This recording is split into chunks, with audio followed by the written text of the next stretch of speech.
What's up guys, my name is Redwing and welcome to another video. We're doing something a little bit different today. I've always thought personally that the sequel trilogy could have been done better, and I thought to myself, what if I wrote my own version of the sequels? So that's what I'll be doing today, beginning with what if I wrote Star Wars Episode 7, titled Star Wars: A New Dawn. Our story begins 28 years after Return of the Jedi on the planet of Ramomamu, where Nam Anor, leader of the planet, was landing his ship. Nam exits his ship and greets his subjects when all of a sudden, boom, the ship explodes, and ships from the planet Osarion attack the landing platform as Nam and his forces scramble to take cover. However, after they take cover, the ships from Osarion inexplicably leave, and Nam Anor orders his underlings to declare war on the planet. Word of this incident reaches the New Republic very quickly, and Leia, now Chancellor of the New Republic, gives the order to have her ship prepared, and also to summon her 22-year-old daughter Jaina and sister-in-law Mara Jade Skywalker to the planet of Ramomamu. During the trip, Leia remembers her and Han's eldest son, Ben Solo, who died at the age of 4 due to a Force-sensitive related accident, and a tear is shed on behalf of her son. When they come out of hyperspace though, Z-69s from the planet Osarion attack Leia's ship, and they also attack Mara's family ship, the Jade Shadow, which Jaina and Mara were flying in. Leia gives the order to take evasive action as they were just trying to have negotiations between the two planets. Mara, who is flying the Jade Shadow, obeys Leia's orders. However, just when Leia, Mara, and Jaina are about to make their descent onto Ramomamu, a Mon Calamari cruiser comes out of hyperspace, and a single Jedi starfighter leaves the cruiser and single-handedly destroys the attackers. Leia instantly contacts the Jedi, demanding to know why he had done this. The Jedi, who introduced himself as Worth Skitter, says that he had felt that the Chancellor and her companions were in trouble, and that he was just trying to help, but it is clear to Leia that it was just so he could have some fun. And after the cruiser and Skitter leave the system, Leia is absolutely furious as she then leaves for Coruscant. At the same time, Mara and Jaina are forced to retreat to Luke's Jedi Temple. Yeoman Carr, a Yuuzhan Vong agent who had been watching the commotion, then contacts Nam Anor, telling him that the invasion would move forward as planned. Nam Anor is satisfied, and the call ends. On Coruscant, Luke Skywalker, now Grand Master of the New Jedi Order, and his nephews, 22-year-old Jacen Solo, twin to Jaina Solo, and 19-year-old Anakin Solo, were in the Chancellor's office where the New Republic Chancellor's Council was meeting. Borsk Fela, a member of the New Republic Council, informs Luke that there were several of his Jedi Knights who were taking the law into their own hands. Luke is somewhat skeptical of this because the Jedi have been giving a few smugglers a hard time, and he would suspect that some members of the council have had illegal dealings with some of them. However, this is when Leia bursts into the room, informing Luke of what Worth Skitter had just done. She then tells Luke that he needed to do something in order to get his Jedi under control before the council meeting is then adjourned. Upon leaving the Chancellor's office, Jacen, having recently been promoted to Jedi Knight, proposes to Luke that he reform the Jedi Council. Luke would refrain from doing this due to his knowledge that the Jedi of old were corrupt, and Anakin would agree. Jacen, however, believes that authoritative action is needed, thus disagreeing with his uncle and his brother. Anakin then leaves Luke and Jacen to find his father Han, now the top general of the Republic Army, who is working with Chewbacca, who is Han's top lieutenant, on the Millennium Falcon at the Chancellor's estate, and needed Anakin's help. Luke and Jacen then return to the world of Ossus, where Luke's now completed Jedi Temple was. As Han, Anakin, and Chewie are fixing the Falcon, which Anakin accidentally damaged by attempting to show off his piloting skills, Han and Anakin talk about the New Republic Council meeting, and Han comments that it sounded like Leia to storm into the Chancellor's office like that, but that he trusts her judgment on the situation. Anakin somewhat disagrees with Han when he comes up with the idea to speak with someone from the Outer Rim and get their point of view so as to bring his report back to Luke, thus ensuring that the New Republic Council sees where the Jedi are coming from. Han tells Anakin that if he wants to do that, then it's up to him, but that he wouldn't be getting involved. Anakin understands, and father and son continue to work on the Falcon with Chewbacca's help. Luke and Jacen return to Ossus, and Luke reunites with his pregnant wife, Mara Jade Skywalker, as Jacen is left to roam the temple. Jacen finds a training room and ignites his lightsaber, an emerald green glow, and begins to practice his skills with the blade.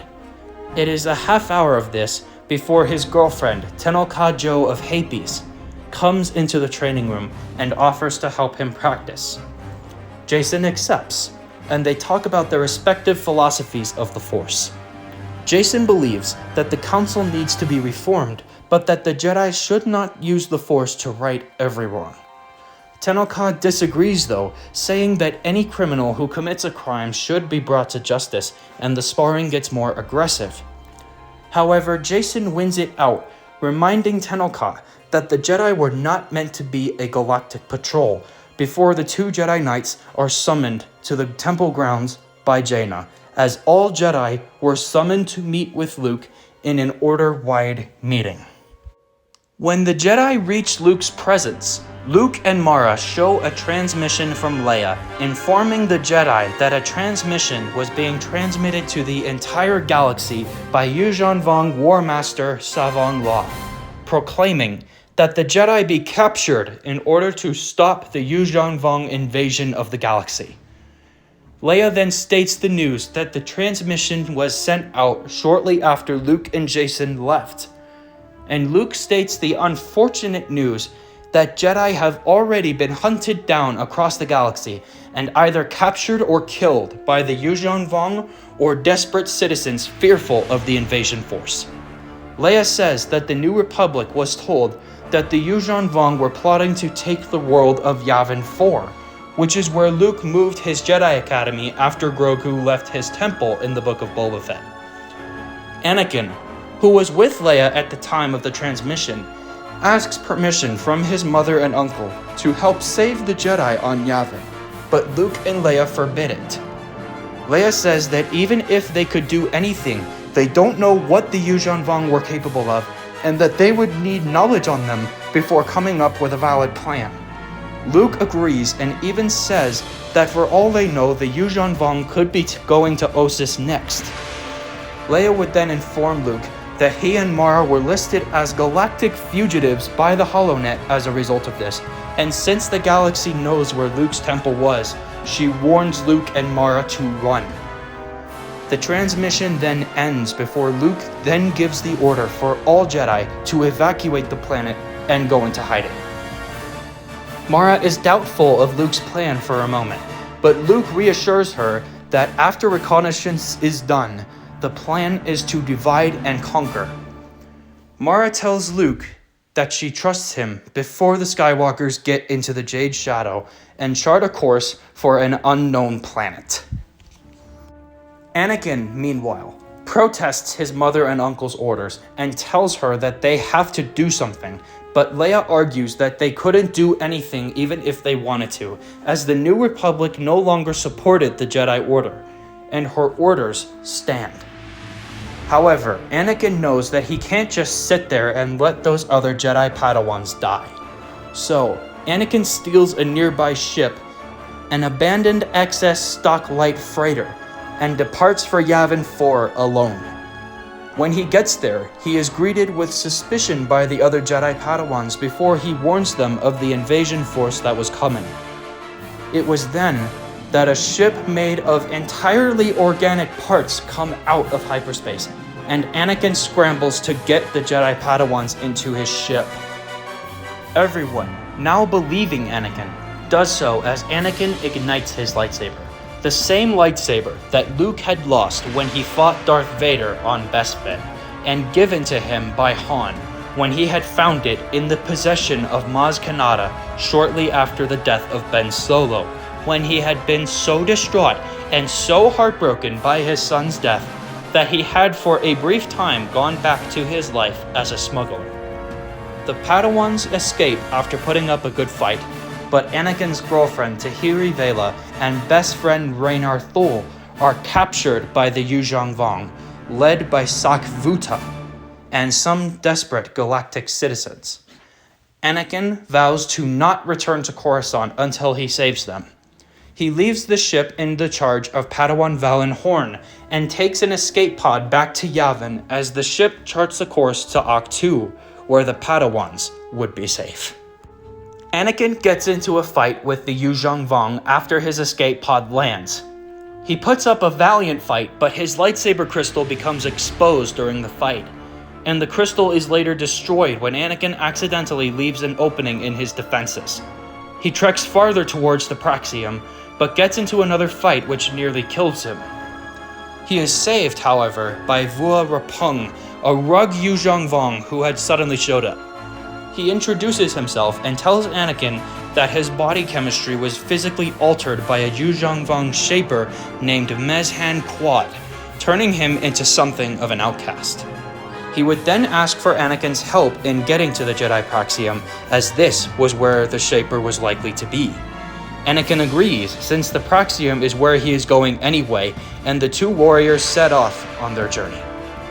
On the Jade Shadow, Luke and Mara catch wind of the attack on Yavin from Master Kent Hamner, who ultimately warns the Skywalkers that they had become fugitives of the galaxy overnight, and that the Masters needed to go into hiding.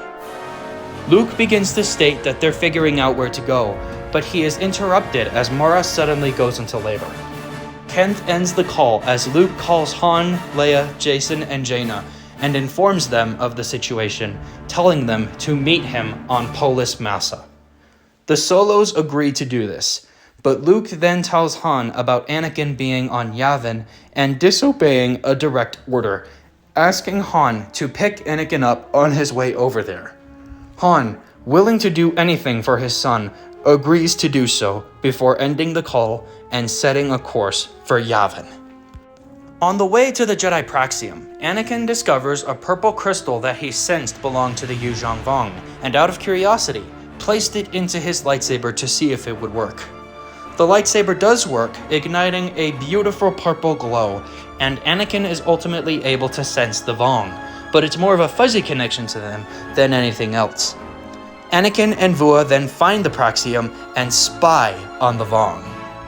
Vua Rapung points out Mezhan Quad, and the two warriors find out that the Shaper was shaping Tahiri and Raynar using heretical practices. However, Sak Vuta catches this and prepares to take Tahiri, Raynar, and Mezhan off of Yavin for execution on the count of heresy against the Yuuzhan Vong. Anakin is furious, and so the two warriors leap out of their hiding places and a battle begins. Vua battles Mezhan, and he demands that she confess the heresy that she had done to him. Instead of doing so, the Shaper proclaims that she is a heretical atheist of her kind, which turns out to be forbidden in Yuuzhan Vong culture. Rapung is satisfied, but Tahiri, now shaped and brainwashed by the Vong, decapitates Mezhan with her weapon. Anakin, having killed several Yuuzhan Vong, engages her in battle, reminding her how much he loves her and even proposes marriage to try and reach her. Tahiri would ultimately break free of the brainwashing when Anakin did this and happily accepted his marriage proposal, but the knowledge that the Yuuzhan Vong placed inside of her remained. Luckily, Raynar is freed before he could be brainwashed by the Vong, and thus he helped Anakin and Rapung with the battle against the Vong. The Yuuzhan Vong, furious, proceed to attack the group, but Rapung tells the three Jedi to run and declares that as long as he lives, no one would even lay a finger on Anakin and his friends. Rapung fights the Vong, and the three Jedi escape with Anakin being forced, as Rapung ultimately dies to buy the Jedi time to escape.